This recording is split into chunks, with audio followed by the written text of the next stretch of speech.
잠자는 숲, 히가시노 게이고.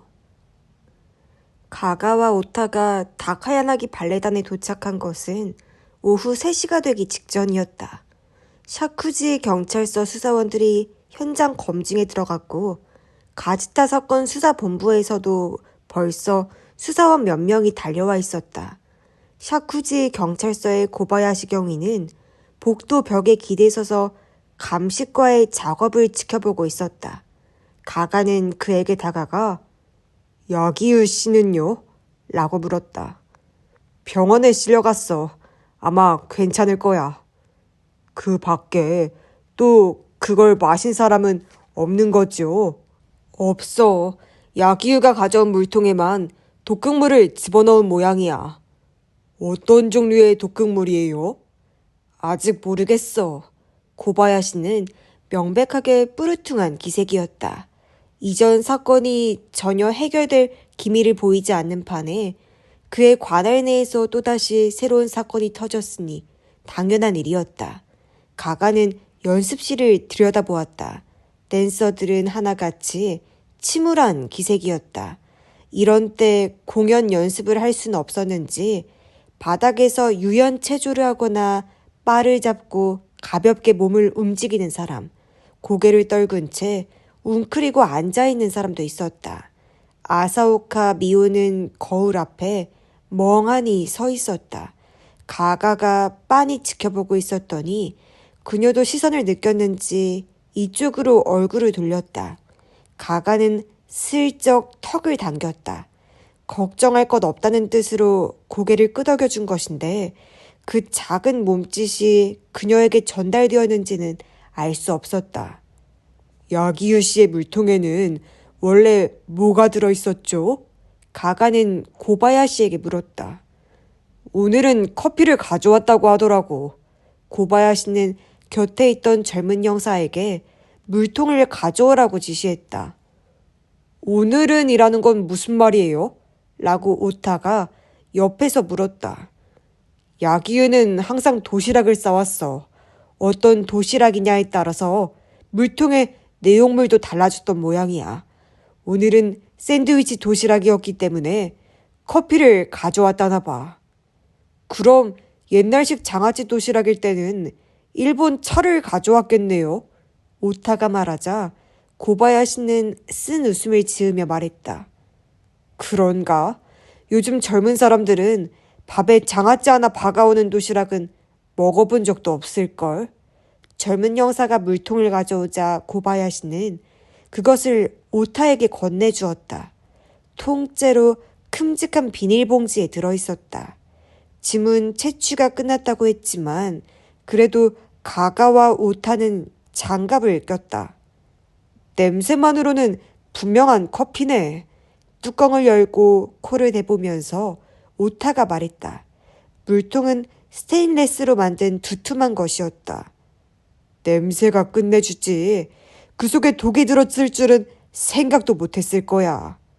하지만 지금도 독이 들어있잖아요. 아마도 한번 마셔보든가. 아이고, 됐네요. 오타는 가가에게 물통을 건넸다. 가가는 뚜껑 안쪽이 젖어있는 것을 보고 확인차 물어보았다. 뚜껑에 커피를 따라서 마신 모양이네요. 그런 것 같아. 라고 오타도 고개를 끄덕였다. 언제 마신 겁니까? 점심시간이야. 시각은 2시경. 주위에 목격자가 많아서 그 당시 상황은 분명하게 밝혀졌어. 야기유는 휴게실에서 도시락을 열기 전에 커피부터 마셨어. 그런데 즉시 눈치를 챘던 모양이야. 2-3모금 마시고는 어째 맛이 이상하다고 투덜거렸어.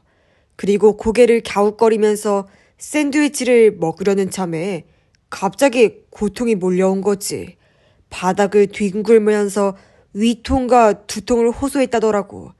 급기야 안면이 창백해지더니 식은땀을 줄줄 흘렸어. 그제야 곁에 있던 댄서들이 깜짝 놀라서 비명을 지르니까 사무국 사람이 달려오고 경찰과 병원에 급히 연락을 한 거지. 평소 같으면 우선 의사부터 부른 다음에 경찰이 연락했을 텐데 사건이 연속으로 터지니까 경찰에도 즉시 신고한 모양이야. 거참 어떤 일에든 익숙해지게 마련이네. 라고 오타가 묘한 부분에 감탄을 했다. 의사는 곧바로 중독 증상이라고 판단하고 마신 것을 다 토하게 한 다음에 암모니아 냄새로 신경에 자극을 주었다. 그렇게 겨우 호흡이 진정되었을 때쯤 경찰차가 도착했다고 한다. 그럼 야기유 씨가 마신 건 커피뿐이었어요? 물통 뚜껑을 닫으며 가가는 물어보았다. 샌드위치는 결국 못 먹었어. 물통은 어디에 보관했었죠? 탈의실에 있는 야기유 본인의 로커. 하지만 로커를 잠그진 않았어. 잠그지도 않다니 허술하네요. 그만큼 동료들을 믿는다는 뜻이지. 말을 하고 나서 고바야시는 하지만 앞으로는 믿을 수가 없겠지. 라고 덧붙였다. 앞으로 다카야나기 발레단이 어떤 분위기로 변할지 암시해주는 말이었다. 오타는 탈의실을 살펴보러 갔지만 가가는 연습실 쪽으로 슬쩍 빠졌다. 평소에는 열기와 땀으로 후끈하던 곳이었는데 오늘은 썰렁한 공기가 흘렀다. 댄서들도 모두 위에 뭔가를 걸치고 있었다. 가가가 들어가도 아무도 반응을 보이지 않았다. 이 또한 오타의 말대로 사건에 익숙해진 결과인지도 모른다. 그 속에서 아사오카 미호만 까만 눈동자로 그를 맞아주었다. 가가는 망설임 없이 미호 곁으로 다가가 한 차례 헛기침을 하고 낮은 목소리로 말을 건넸다. 놀라셨죠? 저도 모르게 어제는 고마웠다는 말이 튀어나오려고 했지만 그건 이 자리에서는 적당하지 않은 말이었다. 미호는 고개를 끄덕이는 대신 짙은 속눈썹을 숙였다.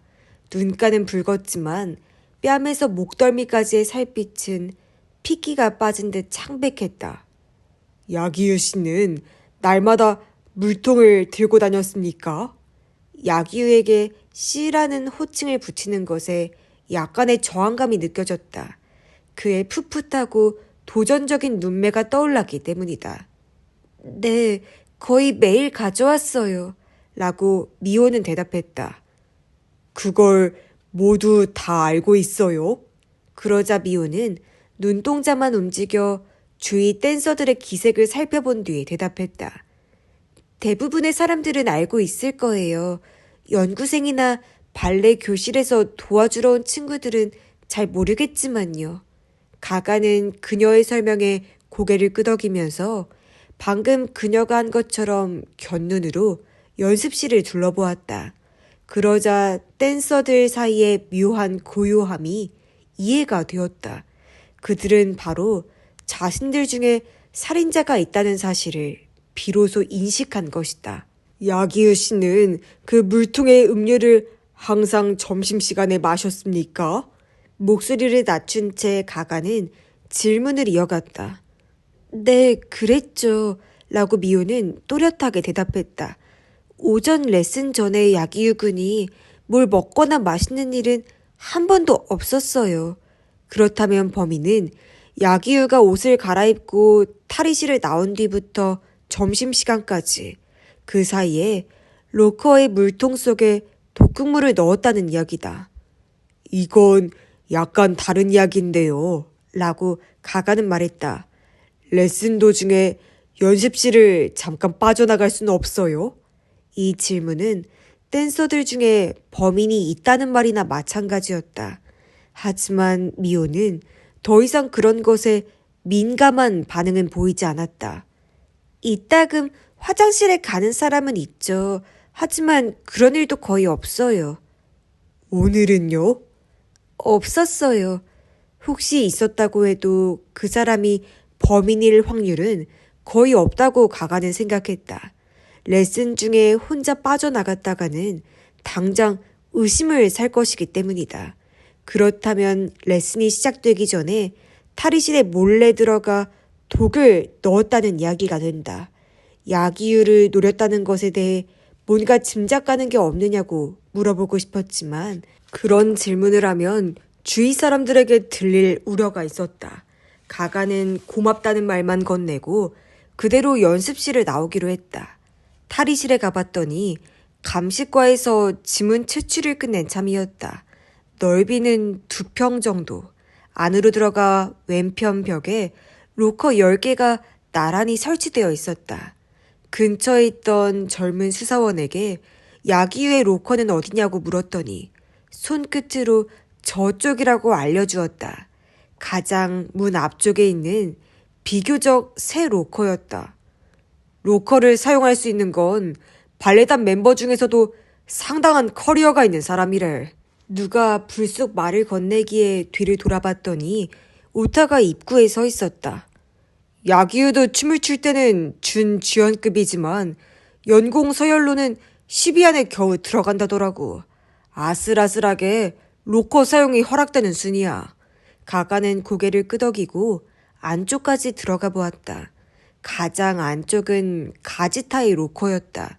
그 옆은 발레 마스터의 로커고 주연급인 곤노도 반절을 지나 문에 가까운 쪽에 있었다. 그 안쪽에 창문이 있고 창유리 너머로 철쭉이 피어있는 게 보였다. 가가는 창문 걸쇠 근처를 조사해 보았다. 창문을 열었던 흔적은 없어.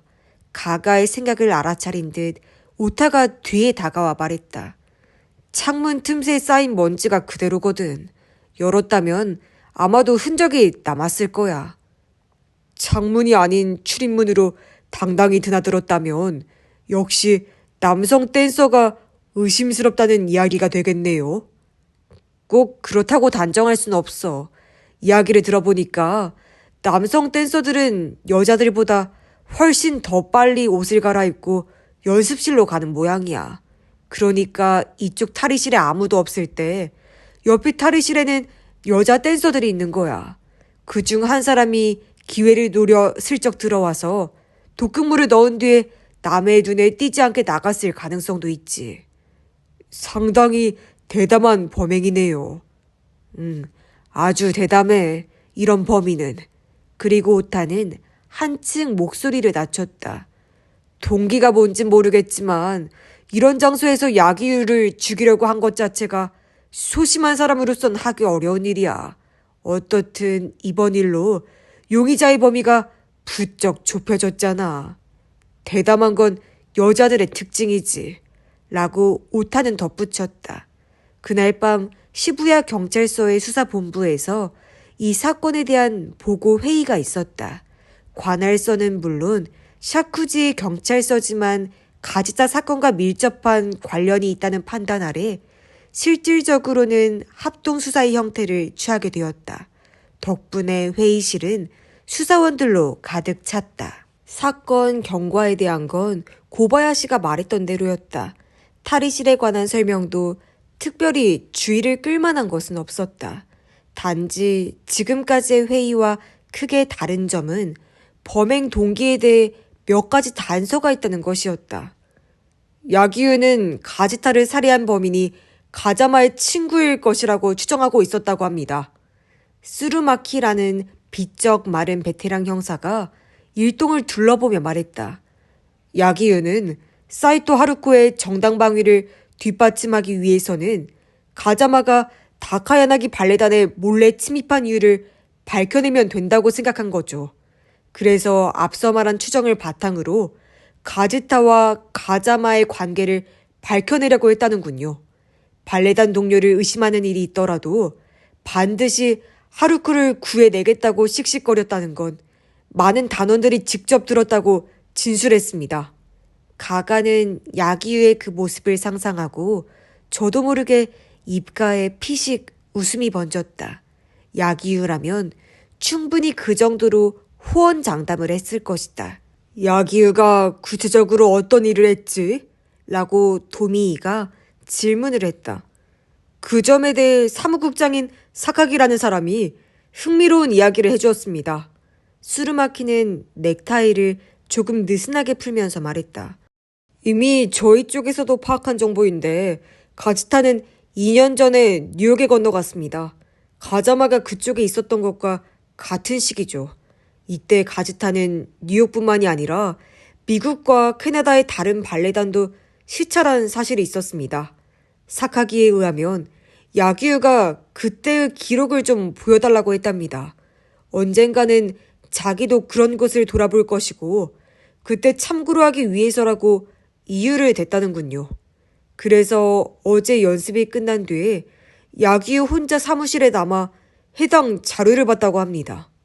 수사원들 사이에서 수런거리는 소리가 나왔다. 2년 전에 가지타가 뉴욕에 갔을 때 일은 파견된 수사원들도 한창 조사 중인 걸로 아는데. 네, 조사 중이죠. 라고 고바야시가 대답했다. 하지만 아직은 아무것도 나온 게 없습니다.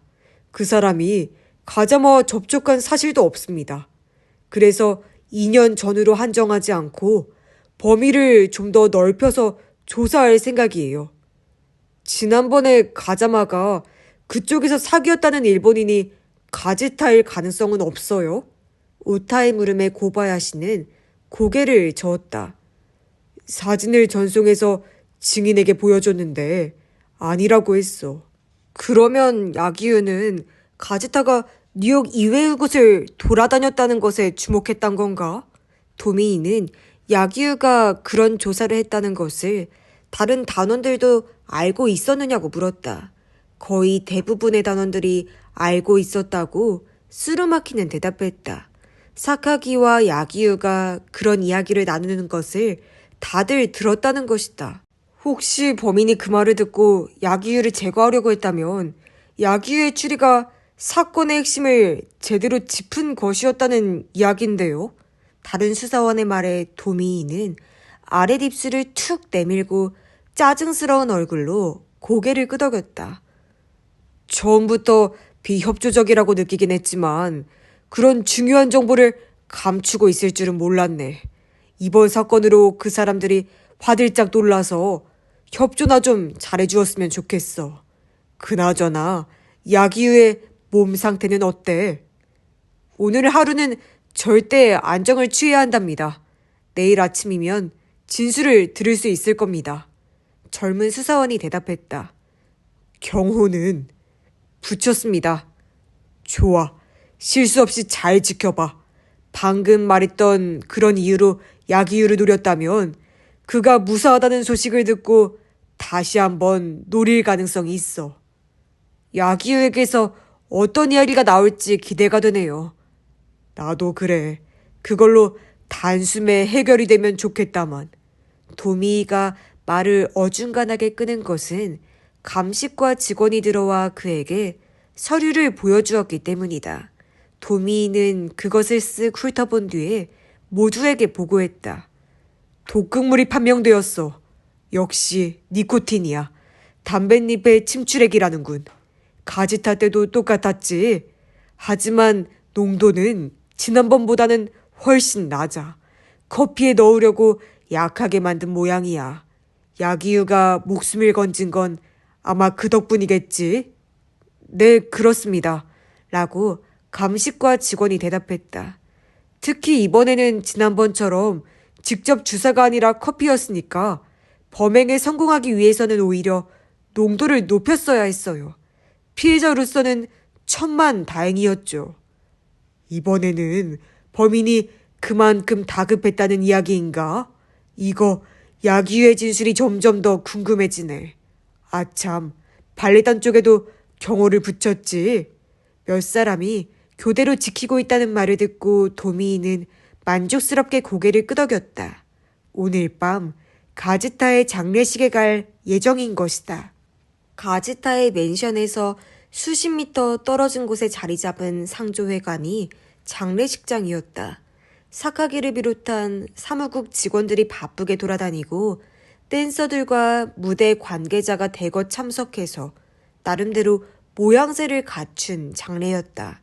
하지만 장례식장 전체가 뒤숭숭한 분위기라는 건 부정할 수 없었다. 가지타 살인사건이 해결되기도 전에 그날 낮에는 하마터면 야기유가 살해될 뻔했다는 이야기가 퍼졌으니 그럴만도 했다.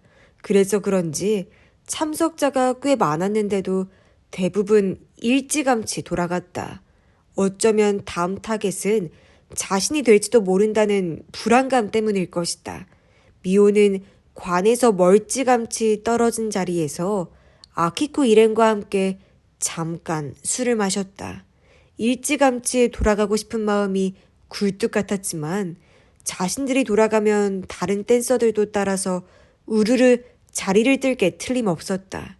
그걸 생각하면 가즈타에게 죄송해서 선뜻 일어설 수가 없었다. 범인은 완전히 미친놈이야. 대각선으로 마주 앉은 곤노가 불그레해진 이마에 손을 짚고 말했다. 동료를 죽이려고 하다니 이건 정말 미치지 않고서야 못할 짓이야. 지금까지 대체 뭘 위해서 함께 땀을 흘려왔는데? 곤노군 취한 것 같아. 너무 많이 마신 거 아니야? 미스트레스 나카노 다에코가 말을 건넸다. 아니요, 취하지 않았어요. 정말 한심해서 그래요. 모두 힘을 합쳐서 한 무대를 만들어가야 하는데 우리 속에 미친 배신자가 숨어있다니 이게 대체 뭐예요? 목소리가 너무 커. 다이코가 나무라자 곤노는 입을 꾹 다물었다. 그러고는 애꿎은 술만 들이켜고 있었다. 미호는 그런 곤노의 모습을 말없이 지켜보았다. 문득 곁에 있던 야스코가 미호 잠깐 얘기 좀 이라고 귓가에 속삭였다. 오늘 아침에 연습하러 가장 늦게 들어온 게 누구였지? 그 질문에 미호는 야스코의 얼굴을 마주 보았다. 그녀 역시 야기유의 물통에 독을 넣은 사람을 우리 단원들 중에서 찾고 있는 걸까? 글쎄요, 생각이 잘 안 나는데 라고 미호는 대답했다. 거짓말이 아니었다. 지금까지 그런 일에 주의를 기울인 적도 없는 것이다. 그래, 하기야 그렇겠지. 나도 기억이 안 나는데 뭘.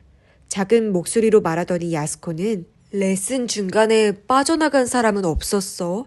라고 다시 물어봤다. 없었던 것 같아요. 역시 그렇지. 야스코는 엄지손가락에 손톱을 깨물었다. 그녀가 뭔가 생각에 잠길 때면 이따금 보이는 버릇이었다. 오늘 아침에 나와 미호는 함께 탈의실에 나왔고 그 뒤로도 내내 함께 있었지. 손톱을 깨무는 자세 그대로 야스코가 물었다. 함께 있었죠. 라고 미호는 대답했다. 아키코도 있었고? 네.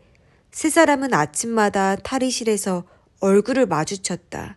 그리고 나란히 연습실로 나갔던 것이다. 내가 어쨌다고? 미호와 야스코의 대화가 귀에 들어갔는지 맞은편에 앉아있던 아키코가 의아한 얼굴로 물었다. 미호가 대답을 머뭇거리고 있자 야스코가 방금 했던 이야기를 알려주었다. 하지만 아키코의 의아한 표정은 바뀌지 않았다. 근데 그게 왜? 야스코는 잽싼 시선으로 주위를 슬쩍 둘러보더니 아키코 쪽으로 몸을 내밀었다.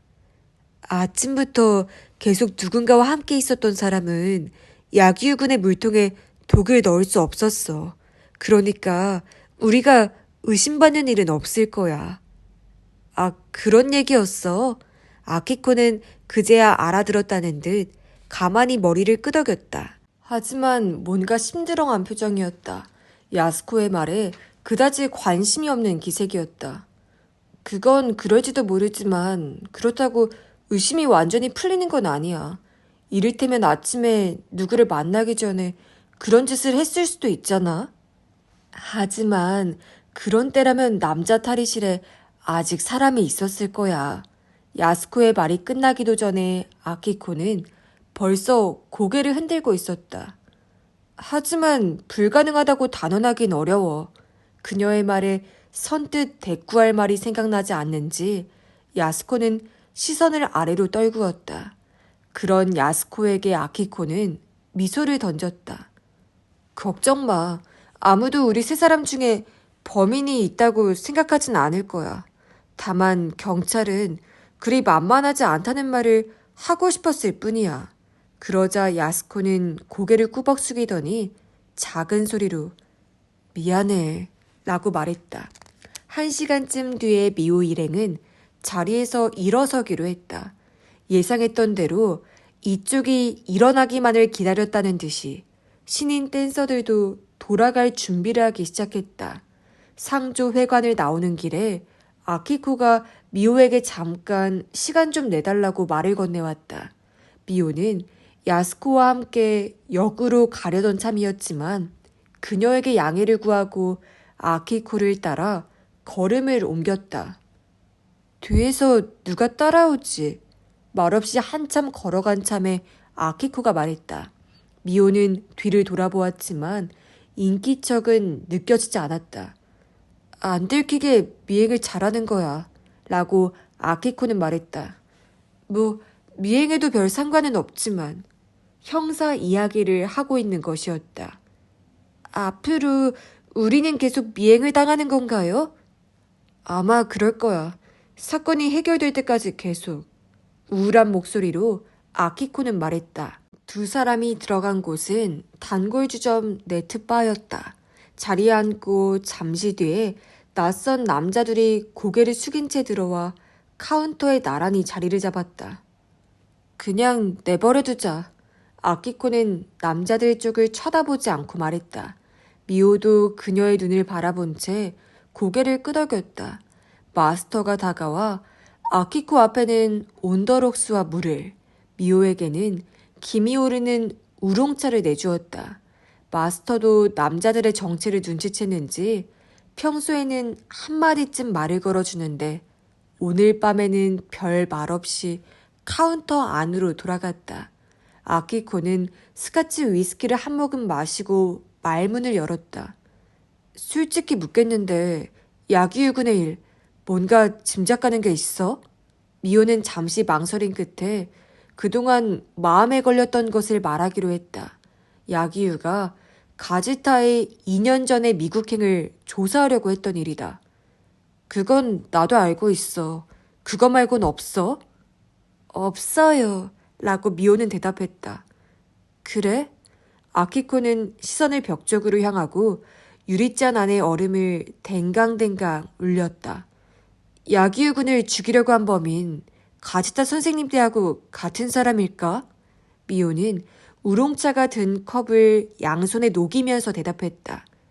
잘은 모르겠지만 아마 같은 사람일 거예요. 왜? 그런 나쁜 짓을 하는 사람이 설마 두세 명씩이나 있지는 않겠죠. 그러자 아키코는 입술을 다문 채 빙긋이 웃으면서 긴 머리를 뒤로 쓸어 올렸다. 그래, 정말 나쁜 짓이지. 그리고 그녀는 다시 원래의 진지한 표정으로 돌아가 말했다. 만일 범인이 동일인이고 우리 단원 중에 한 사람이라면 어떻게든 빨리 찾아내야 돼. 무슨 좋은 방법이 없을까? 하지만 미호에게 그런 묘안이 있을 리 없었다. 말없이 우롱차를 마시고 다시 양손으로 컵을 감쌌다. 미호, 오늘 가가 형사하고 뭔가 이야기하던데. 지금까지보다 한층 더 작은 소리로 아키코가 말했다. 미호는 고개를 끄덕였다. 그 형사는 이번 사건에 대해 뭐라고 했어? 범인에 대해서 감을 잡았다든가 뭐 그런 얘기는 없었어? 아니요, 그런 말은 없었어요. 오늘 아침 제 행적을 잠깐 물어본 것뿐이에요. 여전히 모르는구나. 안타깝네. 말을 하고 나서 아키코는 문득 술잔을 입에 옮기려던 손을 멈추고 유리잔을 다시 테이블에 내려놓았다. 가지타 선생님의 재킷이 젖어 있었던 거 라고 아키코는 말했다. 경찰에서 그것도 범인이 한 일이라고 생각한다면 그 옷에 물을 뿌렸을 때, 즉 레슨이 시작되기 전에 분명한 알리바이가 있는 사람은 경찰의 용의선상에서 벗어날 수가 있다는 얘기겠지? 그건 저도 똑같이 생각했어요. 라고 미호는 아키코의 눈을 바라보며 말했다. 실은 내가 그런 쪽을 아닌 척 자연스럽게 애들에게 모두 물어봤어. 알리바이를요? 왠지 등줄기에 오싹 한기가 내달리는 것을 미호는 느꼈다. 응, 그래서 그 시간에 선생님의 재킷에 손가락 하나 댈 수 없었던 사람들을 알아냈어. 일단 이 사람들은 의혹의 시선은 안 받는 거야. 그렇게 말하더니 아키코는 손끝을 물로 적셔 테이블 위에 글씨를 쓰기 시작했다. 그건 단원들의 이름이었다. 가오루 다카코. 이름은 모두 6개였다. 미호가 얼굴을 들자 아키코는 외웠지? 라고 확인하고서 잔 받침종이로 그 이름들을 지워버렸다. 이 정도는 경찰에서도 벌써 알아냈을 거야. 라고 아키코는 말했다. 미호는 컵을 입에 대고 우롱차를 마셨다. 어느새 입안이 바짝 말라 있었다. 근데 미호, 잠시 침묵한 뒤에 아키코가 약간 초점이 흐려진 눈을 유리잔으로 향한 채 중얼거렸다. 어째서 야기유구는 죽지 않았을까? 헉 하고 미호는 저도 모르게 높은 소리가 나왔다. 형사들의 귀에도 들어갔나 하고 가슴이 뜨끔했지만 아키코는 별로 신경 쓰는 기색 없이 태어나기만 했다. 난 아무래도 이상하다고 생각해. 라고 그녀는 말을 이었다. 가지타 선생님 때는 그야말로 완벽하게 살인에 성공했잖아. 근데 이번에는 왜 실패했을까? 그건 범인이 예상했던 만큼 야기유군이 독이 든 커피를 마시지 않았기 때문이 아닐까요? 그리고 야기유군이 뜻밖에도 독성에 강한 체질이었을 수도 있어요. 글쎄, 그럴까? 아키코는 아무래도 미심쩍다는 듯 자신의 관자놀이를 툭툭 치며 말을 이었다. 그래도 정말 죽일 작정이었다면 뭔가 다른 방법이 있지 않았을까? 이를테면 독을 더 많이 넣는다든가. 잘 모르겠어요. 미호는 고개를 갸웃거릴 수밖에 없었다. 나는 왜 이렇게 머리가 둔한 걸까? 하는 희미한 자기 혐오를 느꼈다. 아까부터 아키코의 질문에 변변한 대답 한번 하지 못하고 있었다. 만일 범인이 처음부터 야기유군을 죽일 생각이 아니었다면? 아키코가 중얼거린 말에 미호는 눈을 둥그렇게 떴다. 설마요. 그렇다면 왜 일부러 그런 짓을 하겠어요? 그러자 아키코는 스카치를 한 모금 마신 뒤에 차가운 유리잔을 이마에 댔다. 그렇지, 라고 그녀는 말했다. 공연히 그런 짓을 할 리가 없겠지. 하지만 무슨 깊은 생각에 잠겼는지 아키코의 눈동자에 서린 번뜩임은 내내 사라지지 않았다. 다음날 아침 가가와 오타는 야기유의 진술조사를 담당하게 되었다. 찌무룩한 날씨여서 가가는 우산을 들고 수사본부를 나섰다. 야기유가 실려간 병원은 오이즈미 가쿠엔 버스길 옆에 4층 건물이었다. 차가 지나갈 때마다 먼지 바람이 피어올랐다. 가가는 얼굴을 찌푸리며 병원 유리문을 밀었다. 4층 1인실이 야기유의 병실이었다. 가가가 노크하자 무뚝뚝한 대답이 들려왔다. 문을 열고 들어서는 가가와 오타를 보더니 야기유는 한층 더 부르퉁한 얼굴이 되었다. 멀쩡해 보이는데요? 라고 가가가 한마디를 던지고 오타를 보았다.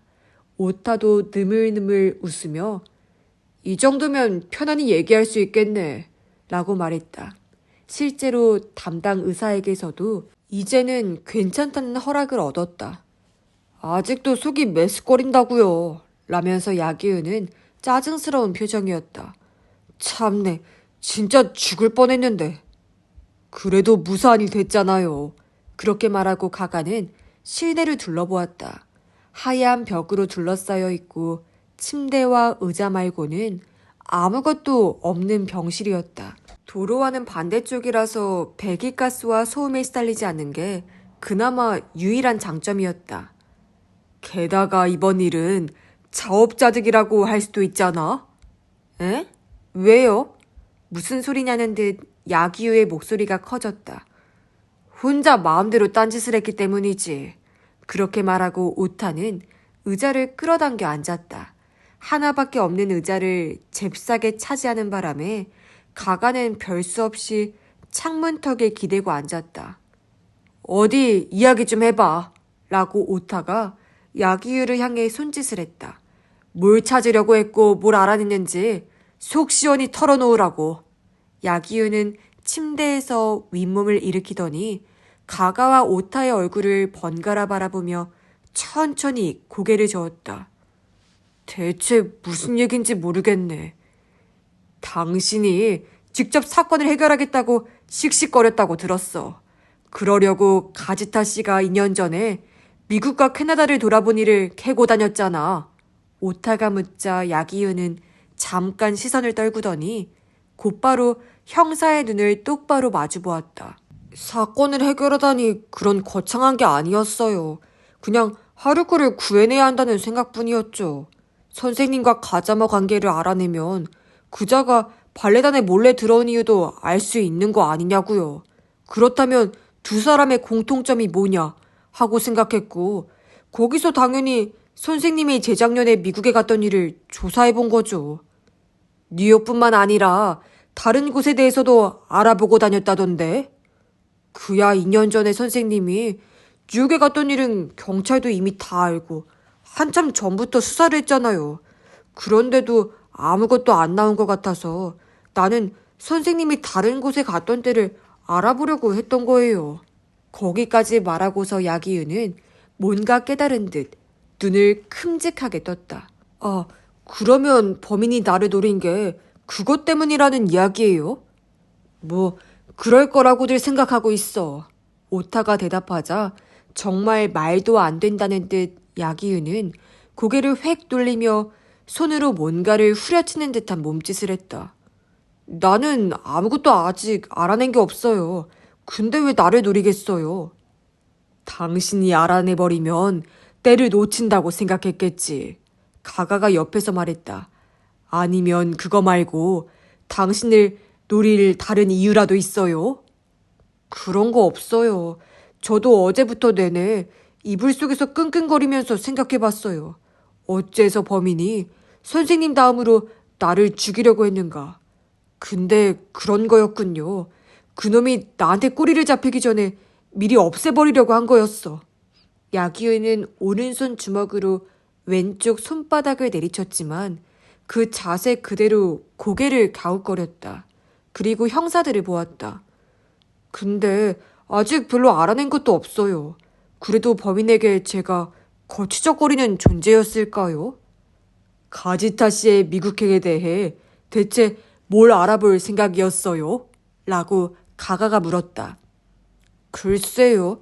일단 선생님이 거쳐가신 곳을 다 적은 다음에 그 중에서 가자마도 똑같이 갔던 곳이 있는지 한번 확인해 볼 생각이었어요. 어떤 방법으로? 구체적으로는 정한 것도 없어요. 그냥 그쪽의 발레단마다 문의 편지를 보내는 것도 한 가지 방법이겠다는 생각은 했죠. 그렇게 문의해보겠다는 이야기를 누군가에게 했어요? 아니요, 아무한테도 안 했어요. 굳이 말할 필요도 없잖아요. 가가는 오타와 얼굴을 마주 보았다. 야기유가 거짓말을 하는 것 같진 않았다. 그저께 사무실에서 가지타 씨의 미국에서의 행적에 대한 기록을 봤다고 하던데? 라고 오타가 물었다. 봤죠. 그때 메모 같은 걸 했나? 했어요. 아마 제 방 책상 서랍에 있을 거예요. 좀 봐도 될까? 그야 얼마든지 보셔도 좋지만 제발 아무도 모르게 좀 해주세요. 방금 어머니가 다녀가셨는데 너무 놀라서 반쯤 넋이 나가신 상태예요. 나는 이제 괜찮다고 살살 달래서 돌려보내느라 진짬을 뺐다니까요. 알았어요. 특별히 조심스럽게 진행하라고 말해두죠. 오타는 웃으면서 자리에서 일어서더니 본부에 연락하고 오겠다는 말을 남기고 병실을 나갔다. 피의자 본인의 진술인 만큼 수사본부에서는 이번 조사에 큰 기대를 걸고 기다리고 있을 터였다. 가가의 느낌으로는 별다른 수확은 없었지만 조금 전 이야기로 돌아가는 건데 그거 말고 당신을 노릴 만한 또 다른 이유는 없을까요? 오타를 기다리는 동안 창문 틀에 몸을 기댄 채 가가는 물었다. 모르겠어요. 라고 야기우는 대답했다. 그걸 알면 당장 말했죠. 저도 살해되고 싶진 않다고요. 그건 그렇죠. 솔직히 분통이 터져요. 하필 이런 때에 엉뚱한 봉변을 당하다니. 또 한 번 큰 공연을 앞두고 있는 참이에요. 잠자는 숲속의 미녀의 요코하마 공연 말이죠. 당신은 파랑새였던가요? 지난번에 그걸 못 봐서 유감이었어요. 나는 티켓까지 샀었는데. 미호의 플로리나 공주도 못 봤다. 가가로서는 그것이 가장 유감스러운 일이었다. 파랑새는 꼭 해볼 만한 역할이에요. 남성 무용수가 멋진 모습을 뽐낼 수 있는 몇 안 되는 춤이니까요. 다들 하고 싶어 해요.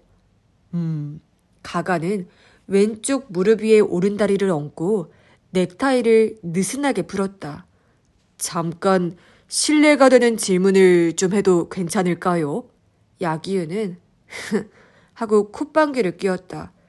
지금까지도 충분히 실례되는 질문을 툭툭 던졌으면서 새삼스럽게 왜 그래요? 사실 내가 아주 너그러운 사람이라서 화를 안 내고 꾹 참고 있었죠. 고맙네요. 라고 가가는 말했다. 방금 그 공연 말인데 혹시 당신이 당분간 복귀하지 못하면 누가 파랑새 역할을 대신하게 되죠? 야기은은 콧날을 부풀리고 눈을 껌뻑거렸다. 그게 이번 사건과 무슨 상관이냐는 얼굴이었다. 그럴 경우에 대역이 정해져 있어요? 대역은 무슨 그런 거 없어요. 라고 야기은은 말했다. 그런 거 정해놓지 않아도 대충 메워져요. 자기 역할이 아닌 것도 평소에 연습하니까요. 파랑새처럼 콩쿠르에 자주 등장하는 스탠다드 넘버의 경우는 특히 그렇죠. 일단 파랑새 춤을 출 수 있는 사람이 상당히 많아요. 하지만 기본 수준 정도는 된다는 거죠. 돈을 받고 무대에 설 만한 춤인가 하는 건 또 다른 문제겠죠. 기본 수준이라는 부분을 야기우는 특히 강조했다. 그래도 어쨌든 야기우 씨가 출연하지 못하면 그 멋진 역할을 누군가 다른 사람이 물려받기는 하는 거잖아요. 그야 뭐 그렇죠. 라고 말하고 나서 야기우는 가가가 무슨 생각을 하는지 알아차렸는지 입이 삐뚤음해지면서 하지만 그 역할을 노리고 누군가 나를 죽이려고 했다는 건 절대로 있을 수 없는 일이에요. 라고 말했다. 내기하셔도 좋아요. 그래요? 당연하죠. 댄서는 그런 짓은 안 해요. 아니, 못하죠. 드라마 같은 데서 프리마 자리를 노리고 상대를 함정에 빠뜨린다는 뻔한 스토리가 자주 나오죠. 근데 그런 일은 절대로 없어요. 댄서라는 건 춤에 대해서는 결벽증이 있고 동료들과의 실력차를 객관적으로 이미 다 파악하고 있거든요. 자기보다 뛰어난 사람이 있는데 그 사람을 밀어내고 자신이 춤을 춘다는 건 본능적으로 안 되는 일이에요. 그 역할을 갖고 싶을 때는 실력으로 겨룬다. 방법은 그것밖에 없어요. 옆에서 지켜보기에는 우아해 보이지만 생존 경쟁이 엄격한 세계예요. 가가는 고개를 끄덕였다. 야기유가 이만큼 열을 내어 말하는 걸 보면 그의 말이 맞을 것이다. 게다가 상식적으로 생각해봐도 오로지 그것만을 위해 사람을 죽인다는 건 비현실적이다. 공연에 나서는 댄서들은 그런 생존 경쟁을 이겨내고 선발된 셈인가요? 이겼다거나 졌다는 말은 별로 하고 싶지 않네요. 걔 중에는 아예 처음부터 뛰어난 재능을 보이는 사람도 있어요. 아키쿠시나 곤노는 그런 쪽이죠. 저랑 미호는 바닥부터 기어 올라온 쪽이랄까요? 그렇군요. 당신과 아사오카 미호 씨는 항상 콤비인가요? 최근에는 계속 콤비로 무대에 올랐죠. 적어도 이번 공연까지는 함께 할 거예요. 말을 하고 나서 야기유는 문득 생각에 잠긴 듯 먼 눈빛을 보였다. 그리고 중얼거리듯이 말을 이었다. 그래, 미호를 위해서도 역시 나 말고 딴 사람에게 파랑새 역할을 맡기는 건 안 되겠네. 호흡이 안 맞을 거라는 얘기예요. 뭐 그런 것도 있고요. 야기은은 자신의 목덜미를 긁적거리더니 양손을 머리 위에서 맞잡고 크게 하품을 했다. 병원을 나오자 투둑투둑 비가 내리기 시작했다. 회색 아스팔트는 검은 점을 뿌린 것처럼 젖어들어 풀풀 날리던 먼지가 조금쯤 가라앉는 것 같았다. 가가는 들고 왔던 우산을 펼쳤다. 오타도 접이식 우산을 받쳐들었다. 오늘이 가지타 씨의 발인 날이죠. 역을 향해 잠시 걸어가다가 가가가 말했다. 잠깐 장례식장에 들렀으면 좋겠는데. 그런데 가봤자 아무 도움도 안 돼. 누가 참석했는지 알아보고 싶어서요. 그건 필요할지도 모르겠네. 오타는 발을 멈추고 생각해보더니 그럼 나는 먼저 샤쿠지 경찰서로 들어갈게. 라고 말했다. 저도 정오까지는 돌아갈게요. 가가는 버스길에서 벗어나 장례식장으로 향했다. 비가 오는데도 장례식장에는 쑥쑥 참석자들이 밀려들고 있었다. 친척도 없다고 했었는데 나이가 지긋하고 점잖아 보이는 사람들이 많았다. 줄줄이 늘어선 화환의 이름표를 살펴보니 정치가와 인류 기업의 회장들이 있었다. 이런 점에서도 가지타 야스나리가 단순히 한 발레단의 연출가에 머물지 않았다는 것을 알 수 있었다. 참석자와 멀찌감치 떨어진 곳에서 상황을 살피고 있으려니 발레단 단원들이 분향을 위해 차례차례 들어가는 모습이 보였다. 그 사이에 스피커에서는 조전이 소개되었다. 여기에서도 역시 정재계 명사들의 이름이 이어졌다. 분향을 마친 단원들은 그대로 연습실로 가려는지 가가가 서 있는 쪽으로 걸어왔다. 가가는 우산을 내려 얼굴을 감추고 다시 조금 더 길 옆으로 이동했다. 곤노와 다카야나기 아키코 일행이 지나갔다. 연습실을 나올 때는 비가 내리지 않았던 모양이다. 단원들은 모두 우산을 쓰고 있지 않았다. 가가는 그들의 뒤를 따라 걸어갔다. 미호의 모습도 눈에 들어왔다. 검은 원피스에 연보랏빛 브로치를 가슴에 달고 있었다. 가가는 우산 속에서 미호의 뒷모습을 눈으로 따라갔다. 오라? 하고 생각한 것은 그녀가 갑작스럽게 멈추어 섰기 때문이다. 태엽이 끊긴 인형처럼 부자연스러운 정지였다. 이윽고 미호는 주위를 살피듯이 고개를 돌리더니 조심스러운 몸짓으로 발을 옮기기 시작했다. 그리고 가까운 모퉁이를 돌아섰다. 하지만 그건 연습실로 가는 길이 아니었다. 이상하네. 가가는 그 뒤를 따라 걸음을 옮겼다. 그녀가 돌아간 모퉁이로 꺾어들었다. 한순간 그녀가 사라졌다라고 생각했다. 막다른 길인데다 그녀의 모습이 보이지 않았기 때문이다. 하지만 그건 착각이었다. 미호는 담장으로 둘러싸인 어슴푸레한 한쪽 구석에서 벽을 향해 서 있었던 것이다. 긴 머리칼이 비에 젖고 있었다. 왜 그래요? 라고 가가가 물었다. 하지만 그녀의 반응은 없었다. 미호 씨 라고 부르며 가가는 곁으로 다가갔다. 그러자 몸을 웅크리고 있던 미호가 고개를 들고 그를 돌아보았다. 갑자기 가가가 나타난 것에 놀랐는지 미호는 눈이 둥그레져서 헉 하고 숨을 들이쉬었다. 이윽고 눈을 질끈 감고 그 숨을 후 토해내더니 급하게 뛰는 심장을 다독이듯이 손바닥을 가슴에 댔다. 안색이 평소보다 더 창백했다. 무슨 일이에요? 라고 가가는 다시 물었다. 어디 몸이 안 좋아요? 미호는 가가의 얼굴을 빤히 쳐다보며 침을 꿀꺽 삼키더니 제발 이라고 말했다. 저를 사람들이 없는 곳으로 데려가 주세요. 어딘가 공원에라도. 미호 씨, 그녀에게 무슨 일이 일어나는지 생각하고 있을 상황이 아니라고 가가는 직감했다. 그녀에게 손을 내밀었다. 미호가 그 손을 붙잡았다. 우산을 되도록 낮게 숙여서 미호의 모습이 남의 눈에 띄지 않게 조심조심 가가는 버스길로 나갔다. 마침 맞게 비가 내려주었다. 택시를 잡아 타고 샤쿠지 공원으로 가자고 말했다.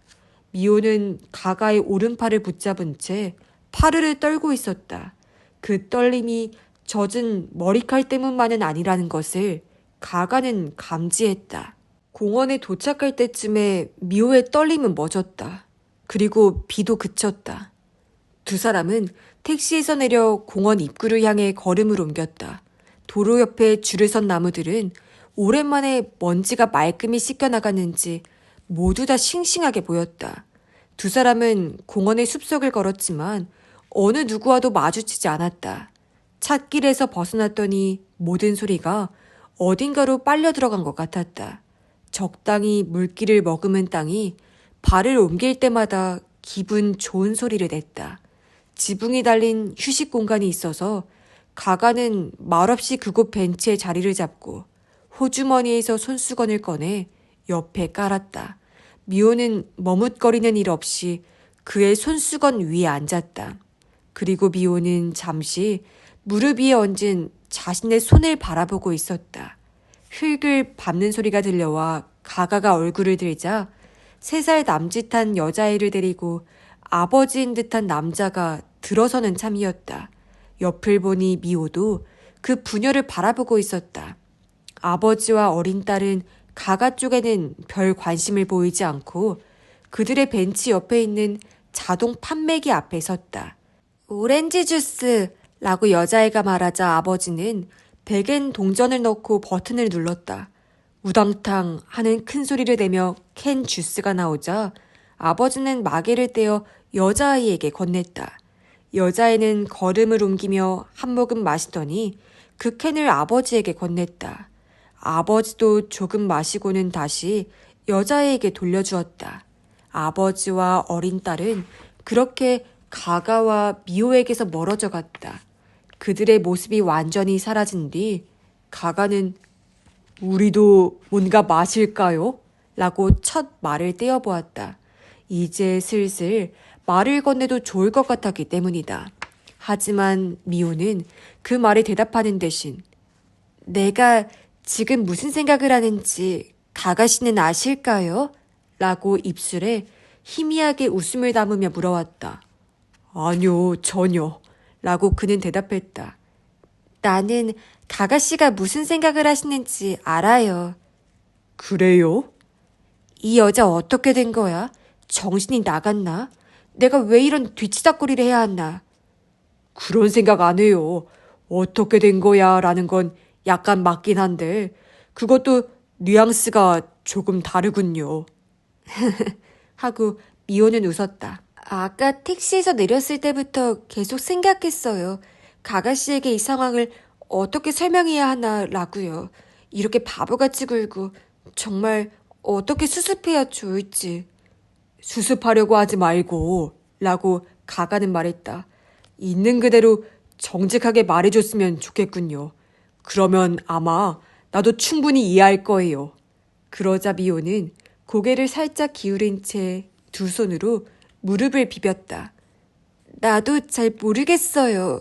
그녀는 회색 하늘을 올려다보며 말했다.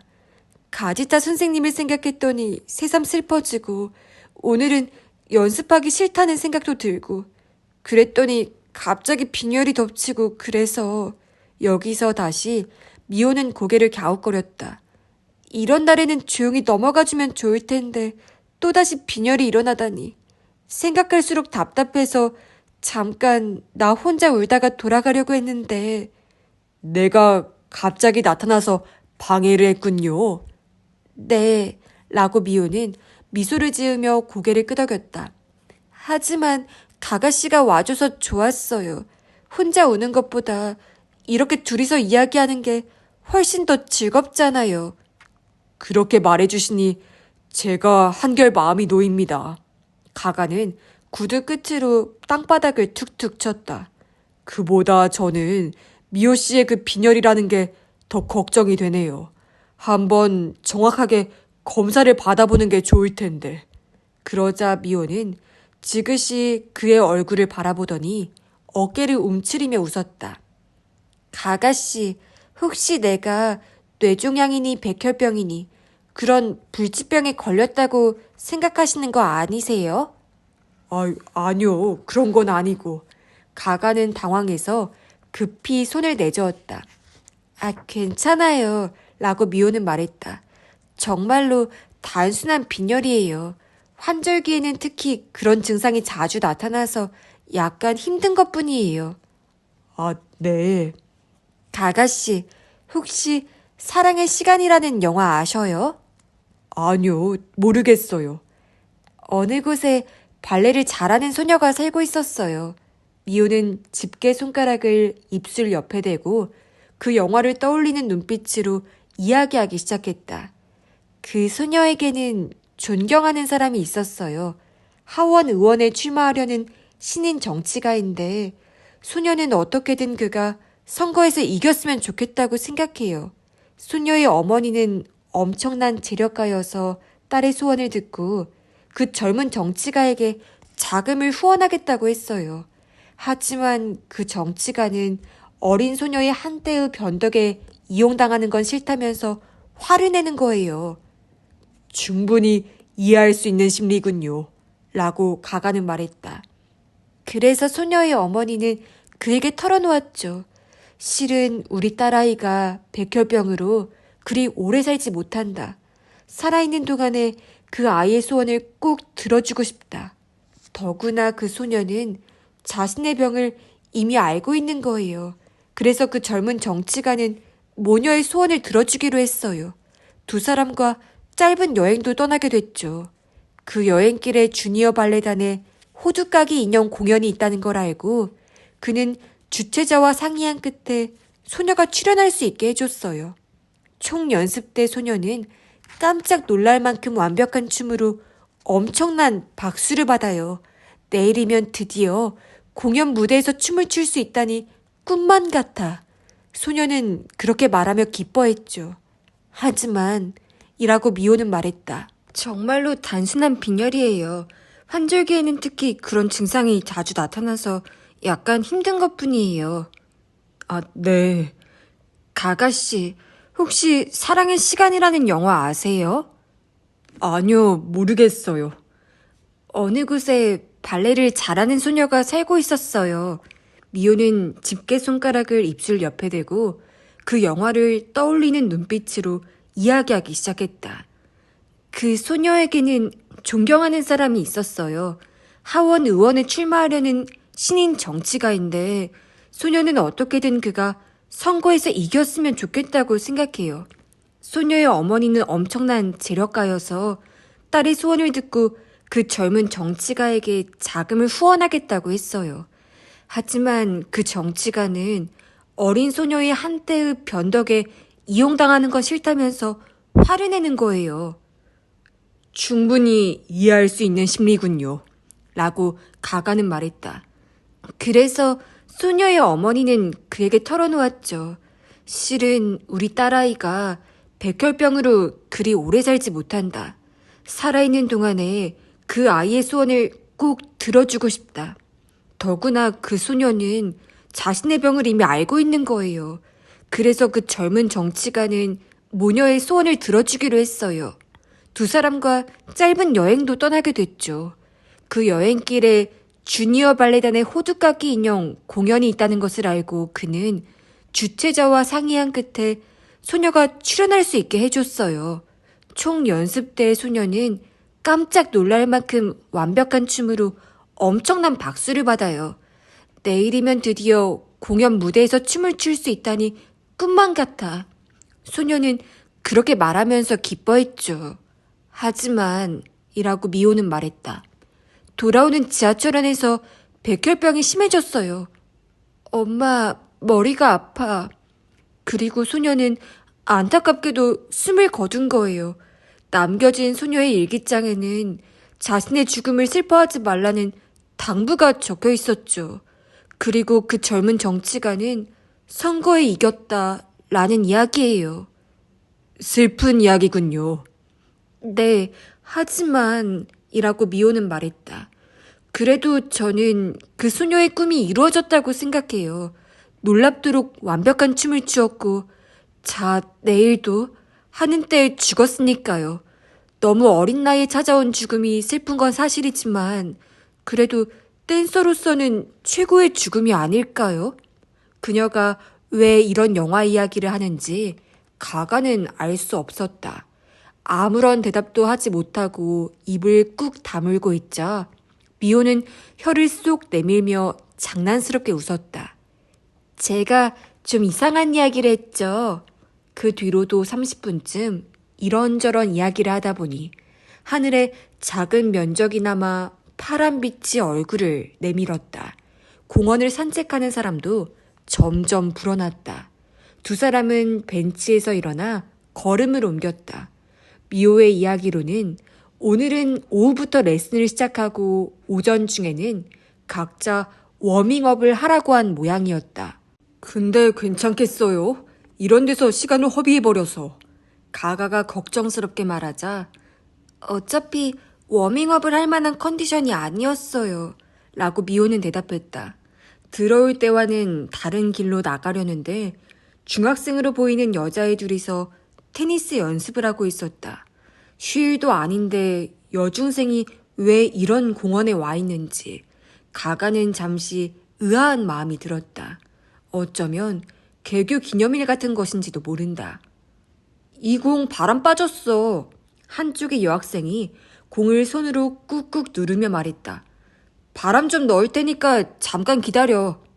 그녀는 옆에 세워둔 자전거 쪽으로 뛰어가더니 앞에 바구니 안에서 뭔가를 꺼냈다. 가가와 미호가 그 곁을 지나갔다. 가가의 시선이 무심코 여학생의 손 쪽으로 향했다. 여학생은 테니스공 전용 공기주입기를 손에 들고 끝부분의 커버를 막 벗겨내는 참이었다. 연식 테니스? 가가의 말을 들은 도미이는 다시 한번 물어보면서 잠시 입을 다물지 못했다. 이거예요. 가가는 호주머니에서 꺼낸 물건을 도미이 앞에 놓았다. 무화과 같은 모양이고 좁은 끝부분에 캡이 씌워져 있었다. 미호와 헤어진 뒤 가가가 직접 스포츠 용품점에 가서 사온 것이었다. 연식 테니스공에 공기를 넣는 거예요. 가가가 캡을 벗겼다. 그러자 끝이 날카로운 바늘이 모습을 드러냈다. 잘 보세요. 주사 바늘하고 똑같아요. 도미이는 눈을 가느스름하게 뜨고 그 바늘을 찬찬히 들여다보았다. 파이프 모양이고 그 관을 통해 공기를 넣는 구조다. 원리는 주사기와 완전히 똑같았다. 그렇군. 분명 똑같네. 여태까지 주사기 형태의 것만 생각했는데 이런 식으로 전혀 의료용과는 관계없는 부품으로 사용되는 일도 있었어. 야, 일이 이렇게 되면 그 밖에도 이런 제품이 없는지 검토해봐야겠네. 도미는 감탄한 듯 말하고 공기주입기를 옆에 있던 감식과 직원에게 건넸다. 감식과 직원도 이리저리 살펴본 뒤에 두께도 문제가 없습니다. 끝부분이 이 정도로 날카로우면 간단히 살갗을 뚫고 들어가죠. 라고 의견을 밝혔다. 이건 어떤 스포츠 용품점에서나 다 팝니다. 발레단 연습이 끝난 뒤에 잠깐 들러서 얼마든지 살 수 있을 겁니다. 가가는 확신을 갖고 말했다. 이라고 도미이는 팔짱을 꼈다. 좋아. 주사 바늘을 알아보던 팀에게 이 이야기를 해줘야겠어. 탐문 인원도 더 늘려야겠고. 스포츠 용품점이라면 한두 군데가 아니잖아. 그때 지금까지 침묵하고 있던 오타가 손에 들고 말했다. 잠깐만요. 스포츠 용품점을 탐문해보는 것도 필요하겠지만 그것만으로는 약간 잘못 짚은 듯한 느낌이 듭니다. 아까 가가가 공기주입기를 보여줘서 저는 처음으로 그런 게 있다는 걸 알았어요. 본부장님은 어떠세요? 나도 마찬가지야. 연식 테니스를 해본 사람이 아니고서야 이런 물건이 있다는 것도 모르지. 보통 그렇겠죠. 라고 가가도 말했다. 저도 실제로 보기 전에는 미처 생각을 못했으니까요. 그 여중생들이 가지고 있던 공기주입기, 그것을 보았을 때의 충격을 가가는 다시 떠올렸다. 덜컥 발을 멈추고 여학생이 손에 들고 있는 그것을 뚫어져라 쳐다보았던 것이다. 잠깐 좀 보여달라고 했더니 여학생은 불쾌한 얼굴로 마지못해 공기주입기를 내주었다. 옆에 미호가 있었기 때문에 그나마 안심하고 내주었을 것이다. 그런 미호 역시 가가가 왜 그렇게 흥분하는지 짐작도 못했을 것이다. 우리 같은 형사들도 이걸 모르잖아요. 라고 오타는 말했다. 더구나 발레 댄서가 이런 물건을 알 리가 없죠. 테니스 같은 걸 했다가는 자칫 손목이나 발목을 다칠 수도 있고 그보다 그런 것에 관심을 가질 시간도 없을 거예요. 그러니까 댄서라면 이런 물건은 생각도 못할 거라는 이야기? 공기주입기를 손끝으로 잡고 도미이는 오타에게 물었다. 상식적으로는 그렇습니다. 라고 오타는 대답했다. 즉, 범인이 이런 물건을 알고 있었다면 그건 바로 가까이에 이게 있었기 때문일 거예요. 이를테면 가족 중에 연식 테니스라는 사람이 있었다든가요. 그거 말이 되네. 도미이는 고개를 끄덕였다. 반대로 말하자면 이런 물건이 바로 가까이에 있었기 때문에 독침으로 쓸 생각을 했다고 할 수도 있지. 좋아. 댄서들의 주변 인물들을 다시 샅샅이 훑어보자. 이거 참, 이번에는 연식 테니스를 쫓아다녀야 하는 건가? 도미이는 쓴 웃음을 지으며 한숨을 내쉬었다. 야기유 쪽에서는 쓸만한 정보가 안 나왔다면서? 아, 네. 별로 성과가 없었습니다. 가가의 목소리 톤이 뚝 떨어졌다. 야기유가 사건을 캐보겠다고 덤비니까 범인이 사전에 그를 제거하려고 했다는 추리는 틀리지 않은 것 같은데 말이야. 아직 완전히 틀렸다고 단정할 일은 아니에요. 오타가 힘주어 말했다. 야기유가 2년 전 가즈타의 미국에서의 행적에 대해 알아보려고 한 건 별 근거가 없었다고 해도 어쩌면 거기에 범인이 들키고 싶지 않은 비밀이 숨어 있었을 가능성도 있으니까요. 그야 모르는 건 아니지만. 도미이는 뭔가 석연치 않다는 얼굴로 자신의 어깨를 주물렀다. 혹시 그렇다고 해도 이번 범행은 어째 영 어설프단 말이야. 괜히 긁어부스럼을 만든 꼴이잖아. 그건 가가도 마음에 걸리는 점이었다. 못 됐어. 라고 도미이는 말했다. 야기유 쪽의 범행 동기에 대해서는 다른 형사들이 찾고 있으니까 자네들은 당분간 이쪽을 집중적으로 알아봐. 그리고 샤쿠지 경찰서와는 수시로 연락을 취하도록 해. 지금 그쪽으로 갈 거라고 오타는 대답했다.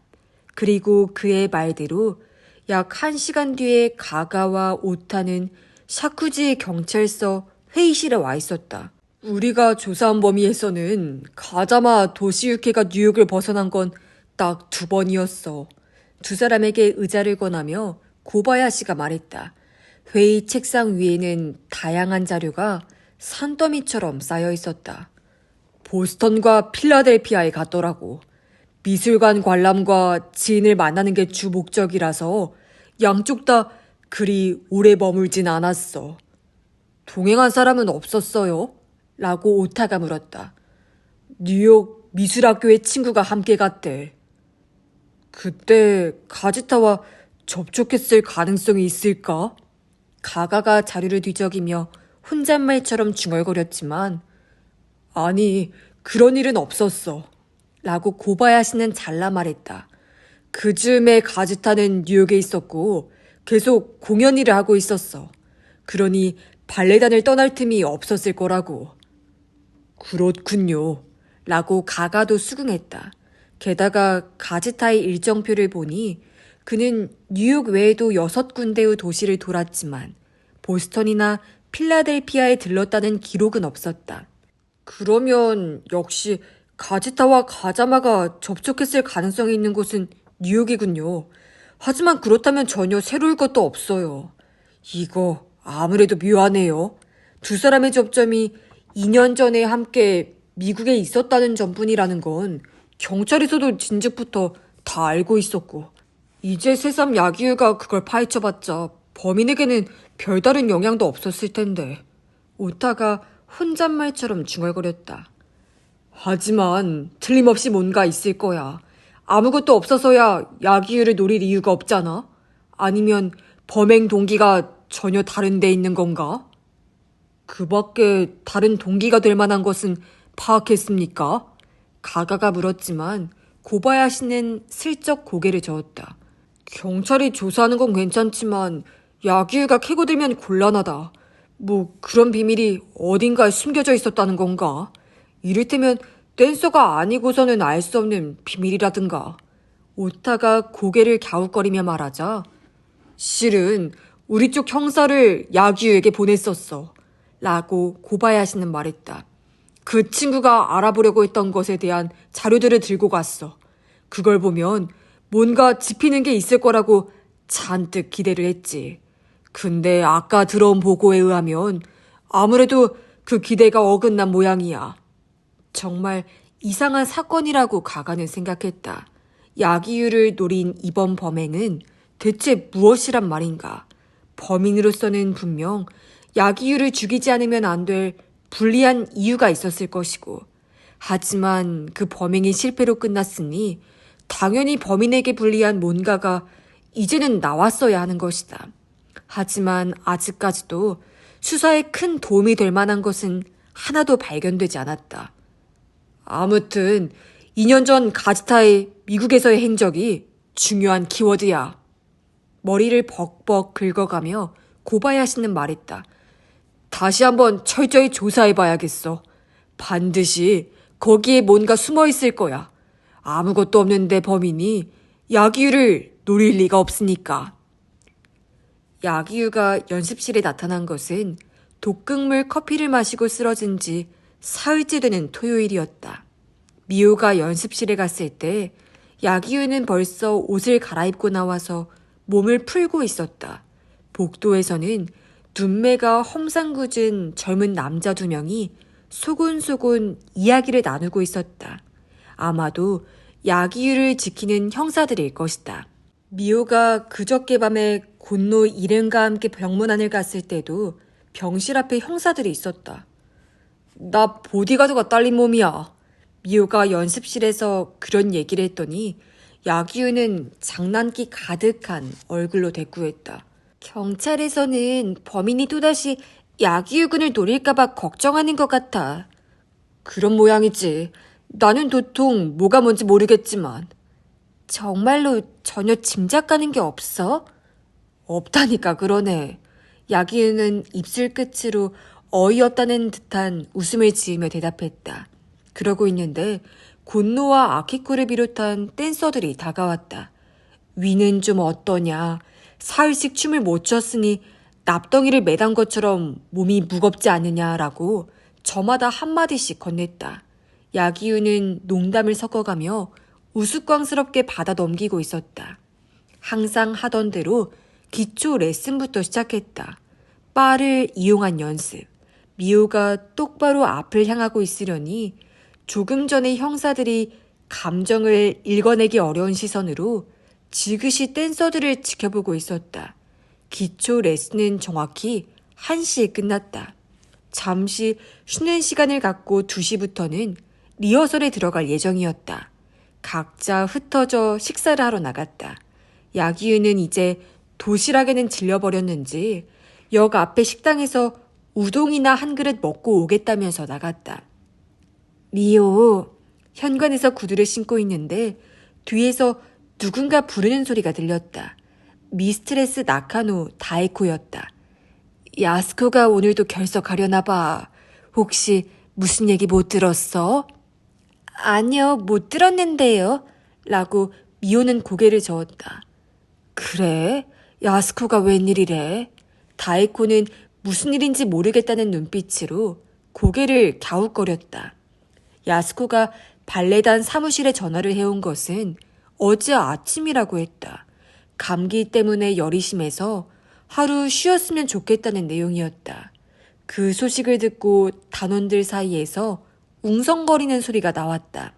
지금까지 야스코는 아무리 컨디션이 안 좋아도 절대로 연습에 결석하거나 늦게 나타나는 일이 없었기 때문이다. 언젠가 다리를 다쳐 퍼렇게 부어올랐을 때에도 선생님들이 그만하라고 할 때까지 연습을 강행했다. 그걸 뜯어 말리느라고 모두들 진땀을 흘렸을 정도였다. 그런 작실한 애가 이틀씩이나 결석하다니 어지간히도 몸이 안 좋은 모양이네. 그저께 밤에만 해도 어디가 아픈 것 같진 않았는데. 네, 그때는 괜찮았어요. 라고 미호는 대답했다. 다이코가 그저께 밤을 지목한 것은 그날 야기유의 병문 안에 야스코도 함께 갔던 것을 알고 있었기 때문이다. 오후 리허설 때는 나올지도 모르겠어요. 미호가 말하자 다이코는 그제야 그 생각이 났다는 듯 고개를 끄덕였다. 아, 그렇구나. 감기를 된통 앓은 뒤라서 종일 연습은 힘들고 오후 리허설에만 참석할 모양이네. 고마워. 라면서 다이코는 안으로 사라졌다. 하지만 야스코는 리허설이 시작되었을 때도 나타나지 않았다. 주사기에서 테니스공 공기 주입기로 수사 대상을 변경한 탐문팀은 꽤나 효율적으로 작업을 진행해 나갔다. 일단 다카야나기 발레단 주변은 물론 각 댄서의 집 주변 스포츠 용품점을 돌면서 최근에 공기 주입기를 구입해간 고객들의 정보를 거의 완벽하게 확보했다. 결론부터 말하자면 최근에 이 제품을 구입한 사람은 극소수였어요. 라는 게 탐문팀의 팀장인 사카키바라 수사원의 말이었다. 요즘의 테니스는 주로 경식이고 연식은 중학교 때까지만 한다는군요. 그래서 최근에 공기 주입기를 판매했다는 점포에서도 고객은 대부분 중학생 정도의 어린아이들이었답니다. 즉 다카야나기 발레단의 댄서로 보이는 인물은 현재로서는 그런 가게에 들른 적이 없었다는 것이다. 스포츠 용품점 탐문 외에 그들이 병행하여 조사한 것은 댄서들의 가족 중에 연식 테니스를 하는 사람 혹은 예전에 했던 사람이 있느냐는 것이었다. 본격적으로 연식 테니스라는 사람이라면 공기 주입기는 반드시 한두 개쯤 갖고 있다는 것도 그들이 얻어온 정보였다. 댄서 중에 이에 해당되는 사람은 다음에 4명이었습니다. 모두 여동생이나 남동생이 연식 테니스를 했고 현재 함께 살고 있거나 함께 살았던 적이 있습니다. 사카키바라 형사는 목소리에 힘을 주어 4사람의 이름을 발표했다. 가가의 귀에 익은 이름도 2개가 끼어 있었다. 우선 그 4사람이 수상하다는 거군. 이라고 도미이가 말했다. 이제 어떻게 하면 좋을까? 실은 공구점들을 한 바퀴 돌아볼 생각입니다. 라고 사카키바라는 대답했다. 공구점은 왜? 이걸 보고 생각한 건데요. 라고 사카키바라는 공기 주입기를 집어들었다.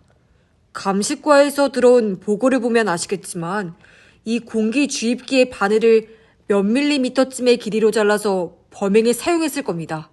그렇다면 이걸 어떻게 절단했는가? 그 점에 차가 난 겁니다. 아하, 그래서 공구점을 주목한 거로구만. 누군가가 감탄한 듯 손바닥을 한 차례 마주쳤다. 가느다란 주삿바늘이라면 그나마 깨끗하게 불어드릴 수 있지만 이건 약간 굵은 편이라 자르기가 상당히 어렵습니다. 자칫 휘어지기라도 하면 범행에 쓸 수 없게 되죠. 그럼 벤치로 끊어내면 안 될까? 라고 도미이가 물었다. 아니, 벤치로 잘라내면 끝이 뭉개지니까 아마 다른 방법을 썼을 겁니다. 아무튼 이 주입기를 자르는 것도 그렇고 그 밖에 장치들을 만들기 위해서도 자잘한 공구를 사들였을 것이다. 저희 생각은 그렇습니다. 장치를 만드는 도구에서부터 파헤치고 들어간다는 거지. 도미이는 그 발상에 만족한 듯 크게 고개를 끄덕이면서 무릎을 탁 쳤다. 좋아, 그쪽으로 진행해봐. 오랜만에 듣는 도미이 경감의 힘찬 목소리였다. 그것이 어젯밤 수사회의에서 오고 간 이야기다. 그리고 오늘 수사본부에 전화기가 울린 것은 가가가 오타와 함께 가자마의 뉴욕에서의 행적을 도미이에게 설명하고 있을 때였다. 수화기를 든 젊은 형사가 도미이 경감을 불렀다. 나야. 라고 그는 수화기를 향해 말했다. 그리고 다음 순간 그의 얼굴이 갑자기 심각해졌다. 뭐야, 찾아냈어? 실리콘 고무하고 줄톱. 그렇군. 그 가게의 주인은 출두해 주겠다고 했단 말이지. 좋아. 그러면 당장 들어와서 조서부터 작성하자. 전화를 끄는 도미의 주위에 수사원들이 모여들었다. 찾아냈어요? 라고 누군가가 물었다. 찾아냈어. 누굽니까? 모리 야스코. 모리 야스코요? 모여들었던 수사원들의 얼굴에 일순 허를 찔린 듯한 기색이 떠올랐다. 어제 회의 때 유력한 용의자로 이름이 오른 4사람 중에서 가장 혐의가 적다고 판단한 인물이었기 때문이다. 가가 역시 마찬가지였다. 와, 인간이란 정말 겉모습만 보고는 모르겠네. 특히나 여자는. 그런 말을 흘리는 것을 보니 도미이도 같은 심경인 모양이었다. 모리 야스쿠가 뭘 구입했습니까? 라고 오타가 물었다. 아까 실리콘 고무하고 줄톱이라고 하셨던 것 같은데. 맞아. 그 2가지일세. 실리콘 고무는 어디 있었는지 모르지만 줄톱은 틀림없이 주입기를 잘라내는 데 썼을 거래. 스테인리스도 자를 수 있느냐고 그 가게 아저씨에게 물어본 모양이야. 만일 용의 선상에 오른 4명 중에서 최근에 공구점에 들렀던 사람이 발견되면 즉시 가택 수색에 들어가기로 순서를 정해두었다. 한시바삐 그 공구점 주인의 진술 조서를 받아내야 했다. 가택 수색에는 모리 야스쿠를 입회시키는 게 좋겠죠? 라고 젊은 형사가 물었다. 당연히 입회해야 하고 그러는 게 좋기도 해. 다카야나기 발레단에 경호하러 간 친구들에게 상황을 알려주고 수사본부에 들어오는 길에 모리도 함께 잡아오라고 지시해. 알겠습니다. 젊은 형사가 발레단 경호팀에 전화를 하는 동안 도미이는 2팔을 치켜들고 몸을 쭉 늘렸다. 아직 알 수 없는 건 실리콘 고무야. 그건 대체 어디에다 썼을까? 방수용으로 쓴 거 아닐까요? 라고 가가는 생각난 것을 말해보았다. 그걸 어떤 식으로 만들었는지는 모르지만 니코틴 농축액을 담았으니까 단단히 방수 처리를 해야 했을 거예요. 좋아, 바로 그거야. 도미이는 권총을 겨누듯이 가가의 가슴팍을 손가락으로 쿡 찔렀다. 이런 장난을 치는 건 그가 기분이 좋다는 증거였다. 하지만 그때 전화를 걸던 형사가 돌아보며 말했다. 본부장님, 모리 야스쿠가 오늘 발레단에 결석했다는데요? 뭐?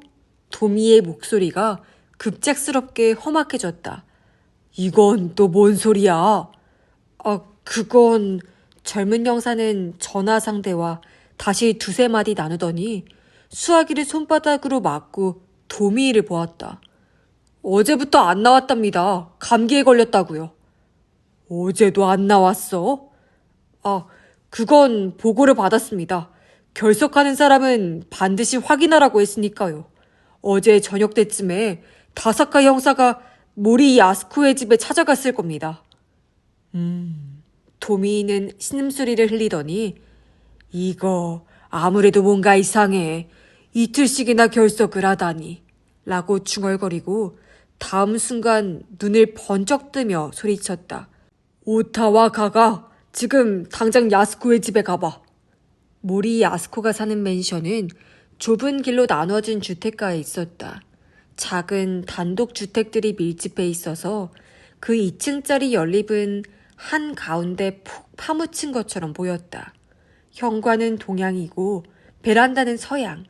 햇볕이라는 조건에서는 결코 바람직하지 못한 건물이었다.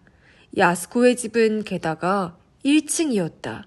하긴 대부분의 시간을 다카야나기 발레단에서 보내는 터라서 낮 시간에 해가 어디에 있건 별 관계가 없었는지도 모른다. 가가는 그 어두침침한 현관문 앞에 서서 2차례 노크를 해보았다. 하지만 대답은 없었다. 그 다음에는 큰 소리로 불러봤지만 여전히 반응은 없었다. 오타가 현관문의 손잡이를 돌려보았다. 하지만 단단히 잠겨 있었다. 집에 없나? 가가가 말했지만 오타는 대답하지 않았다. 뿌르퉁한 얼굴로 현관문을 살펴보더니 아래쪽의 우편함을 손끝으로 눌러 벌려보았다. 저거 봐 라고 오타는 말했다. 안에 뭔가 들어있어. 가가도 들여다보았다. 틈새로 보이는 것은 접혀진 신문이었다. 조간 신문인가요? 그런 것 같아. 2사람은 거의 동시에 행동을 개시했다. 오타는 옆집 현관문을 두드리고 가가는 냅다 밖으로 뛰었다. 가가는 건물 뒤편으로 돌아가 야스코의 집 베란다를 통해 실내를 들여다보았다. 하얀 레이스 커튼 너머로 희미하게 방 안이 보였다. 서랍장, 탁자, 텔레비전, 침대. 그 침대 위에 인기척이 있었다. 누군가 누워있다라고 생각되었다. 가가는 다시 앞쪽으로 돌아왔다. 오타의 모습이 보이지 않았다. 하지만 곧바로 머리가 벗겨진 중년 남자를 데리고 돌아왔다. 손에 열쇠를 들고 있었다. 집주인을 데려온 것이다. 가가는 베란다에서 본 광경을 선배 형사에게 말했다. 머리가 벗겨진 집주인의 얼굴이 딱딱하게 굳었다. 장갑을 끼고 오타는 열쇠를 손잡이 구멍에 끼웠다. 달칵 하는 소리가 나자 문을 당겼다. 2사람은 신을 벗고 주위의 물건에 닿지 않도록 조심하며 집 안으로 올라섰다. 부엌에 딸린 방 한 칸짜리 원룸으로 현관문 왼편이 주방이고 그곳을 지나가면 방이 있는 옛날식 구조였다. 방은 깨끗이 정리되어 있었다.